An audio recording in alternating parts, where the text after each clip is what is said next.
The second thing we focus on is attitude. And boy, that's stinking thinking. The stuff that stops you, the stuff that you think about, the stuff that freezes you, the fear that goes in your mind. I'll tell you a story. I was driving down to get an order from an air conditioning guy. I walked into the store and he was very rude and threw me out. And I was in my car kind of depressed. I don't care, you're a human and you do get depressed. So I'm driving down the road and I see one of these giant signs, a rundown building about a jeweler. And I decided to walk in and just talk to him and say, remember the days when people had signs out and said, buy gold here?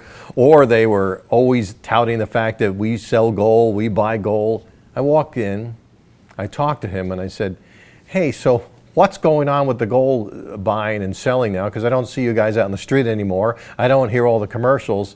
And he looked at me and says, well, I just bought this store last week. I said, you did? And he said, I plan to buy massive amounts of advertising. I said, really? He said, in fact, we have a plant in Tampa, a plant in Orlando, and another plant in Jacksonville, and one in Savannah, and we spent a lot of money on radio, which was the business I was selling.